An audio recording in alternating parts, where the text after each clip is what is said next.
In this division, we see that both the numerator and the denominator have the same base number, a, but their exponents are different.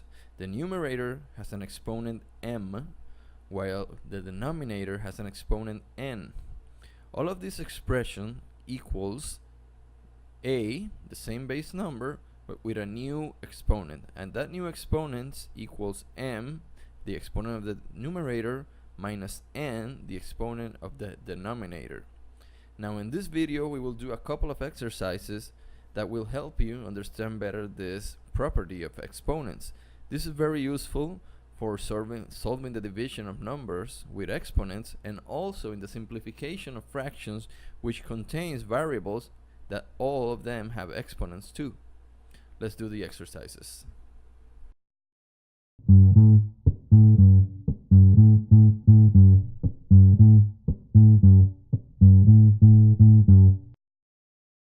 As we said before, if you had a division of two numbers of two variables with the same base number and different exponents, you just keep the same base number, and the new exponent will be the exponent of the numerator minus the exponent of the denominator. In this case, a raised to the power of m divided by a raised to the power of n equals a raised to the power of m minus n.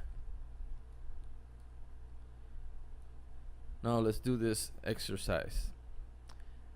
The same base number in this example is going to be the number 2, and the different exponents will be 5 on the numerator and 3 on the denominator.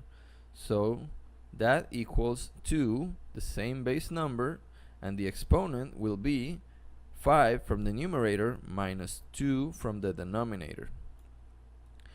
Remember, if we expanded this, 2 to the power of 5 would mean 2 multiplied by itself 5 times. Here we see 2 times 2 times 2 times 2 times 2, which equals 2 multiplied by itself 5 times. The denominator is the same thing, but only 3 times multiplied by itself, 2 to the power of 3. And 2 on this other side of the equation, raised to the power of 5 minus 3, equals 2 squared, or 2 raised to the power of 2. 5 minus 3 equals 2. Now remember that every time that you have a fraction with the same number in the numerator and in the denominator, that equals 1. Or the same thing, every time you divide one number by itself, that equals 1. And what we find here is, once we expand all of these exponents, we find that we have 2 over 2 repeated many times. A total of 3 times we have 2 on the numerator and 2 on the denominator. So every time that I find 2 in the numerator and in the denominator, that just equals 1. So all of this bunch of 2's that you see right here, I can express them again as 2 times 2, because these 2's don't have any other on the denominator, they're just alone on the top. But all of this here have 1 on the numerator and 1 on the denominator. All of them are converted into 2 over 2, which is nothing more than 1. So all of this becomes 2 times 2 times 1 times 1 times 1 again. And remember, everything multiplied by 1 equals, for example here, a multiplied by 1 equals a.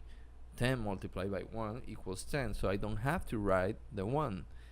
Even if I have 3 number 1's here, all of them are unnecessary.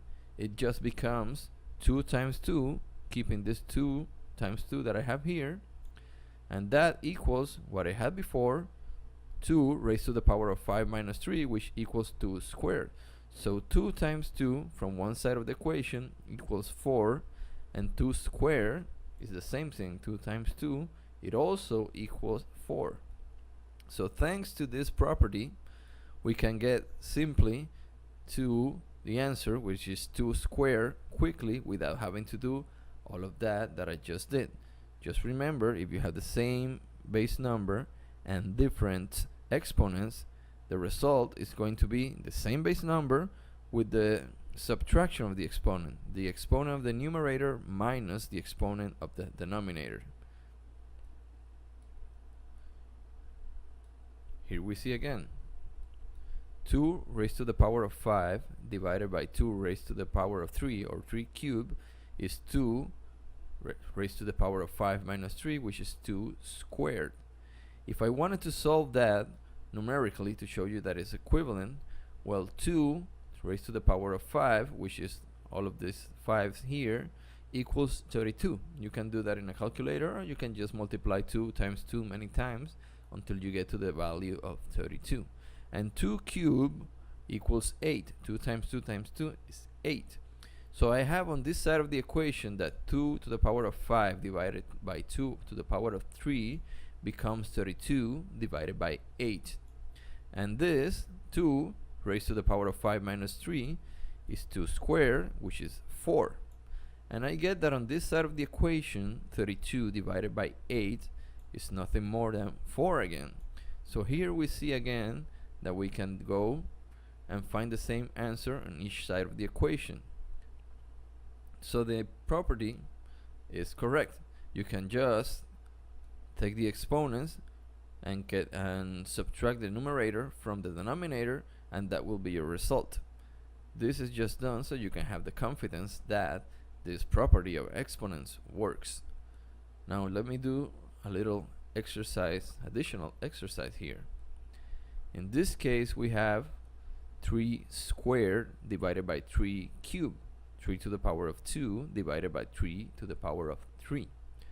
Following the property, that becomes 3, the same base number, raised to the power of 2 from the numerator minus 3 from the denominator.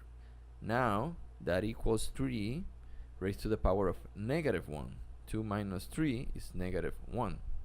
And if you remember from the previous videos on negative exponents, 3 raised to the power of 1 is the reciprocal of 3, which is 1 over 3.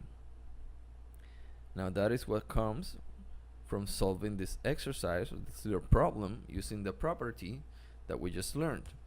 However, if you want to do it the long way, just for me to show you how it works, 3 squared equals 3 times 3, and if I put an additional 1, it doesn't change anything. 3 times 3 times 1 is still 9, and 3 squared equals 9. So these two expressions here are equivalent, but you will see what I'm doing it in just a moment.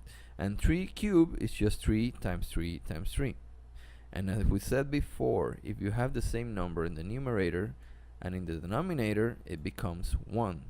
And the one that I had here, which doesn't change a thing, can stay there. So it becomes 1 from this 3 over 3, another one from the other 3 over 3, and 1/3 from the 1/3 that remains.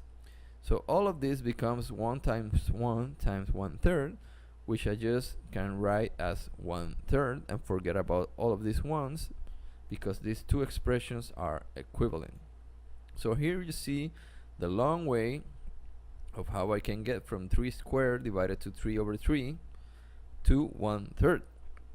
I just wanted to show you an example where the result of the exponent, the value of the exponent after doing the subtraction, was a negative number.